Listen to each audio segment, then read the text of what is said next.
எதை பற்றியுமே நான் பேச மாட்டேன். என்கிட்ட எதுவும் ஆகாதுங்க, நான் யாருக்கும் பயப்பட மாட்டேங்க, நான் பெரிய ஹீரோங்க, என்கிட்டயா அது நடக்குமா, எனக்கு அழுத்தம் இல்லை. இது என்ன விதமான அரசியல் பேச்சு அப்படின்னு எனக்கு யோசிச்சு யோசிச்சு பார்த்தா பெரிய ஆச்சரியம் இருக்குது. ஆனால் இவ்வளவுக்கு பின்னாலேயும் அங்கே உட்காந்துருந்தவங்க கைதட்டினாங்கிறது இருக்குல்ல, அது அதை விட ஆச்சரியம். எல்லாருக்க காலத்துலேயும் விசில் வேற ஒன்று இருந்துச்சு, விசிலும் இருந்துச்சு. விசிலும் இருந்தது. அதான் எனக்கு என்ன சொல்கிறதுனே தெரியல. அதுவும் இளைஞர்களாக இருக்கிறார்கள்.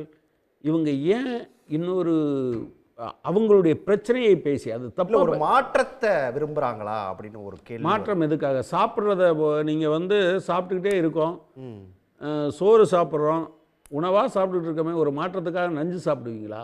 ஒரு மாற்றத்துக்கான தவறான ஒரு பொருளை எடுத்து நீங்கள் சாப்பிடுவீங்களா? மாற்றத்துக்கான மாற்றம் வேண்டும் என்பதற்காக நீங்கள் மாற்றத்தை தேடக்கூடாது.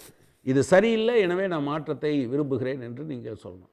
அப்போது அரசியலில் என்ன பிரச்சனை, பொருளாதாரத்தில் என்ன பிரச்சனை, சமூகத்தில் என்ன பிரச்சனை, இவை குறித்து நான் வந்தால் இதை செய்வேன் என்று பளிச்சுன்னு முன்வைக்க வேண்டிய அவசியம் இருக்கா இல்லையா?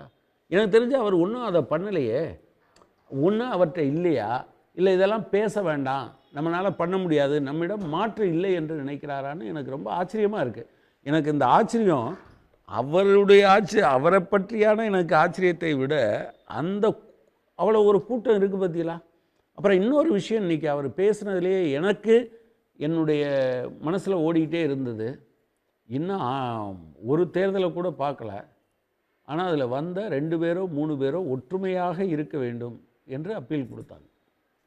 இந்த ஒற்றுமையாக இருக்க வேண்டும் என்பது ஆக்சுவலாக இப்போ தான் அவர் சந்திக்கிறாருன்னு நினைக்கிறேன். அதில் ஒரு விரிசல் வந்திருக்கிறதாக அவர் கருதுகிறார். அதனால தான் அதை கொஞ்சம் வலியுறுத்தி பூசலை பற்றி பேச இப்போ தான் பேச ஆரம்பிச்சிருக்காரு. எனக்கு தெரிஞ்சு அவர் ஒரு அந்தரத்தில் நின்று கொண்டு இருக்கிறாரே தவிர இன்னும் தமிழ்நாட்டு மண்ணில் காலூன்றி அல்லது அரசியல் களத்தில் காலூன்றி அவர் பேசுகிறதுக்கு முயற்சி கூட செய்யலைன்னு நான் நினைக்கிறேன்.